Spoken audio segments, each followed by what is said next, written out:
So here are the 5 most used smart lighting features. So the first one is avoiding lots of dimmers and switches on the wall. So rather than having to manually adjust each switch, you can just have one button that takes care of all of the scenes in one room or across the house.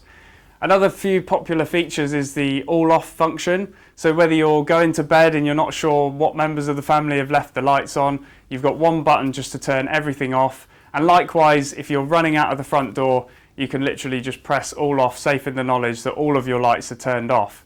Also, if you set your alarm, you can actually integrate that with mockupancy. So all of the lights come on and off at different times in the day to simulate you being at home when perhaps you're not. And of course, apart from wall controls, you do have app control of the system as well.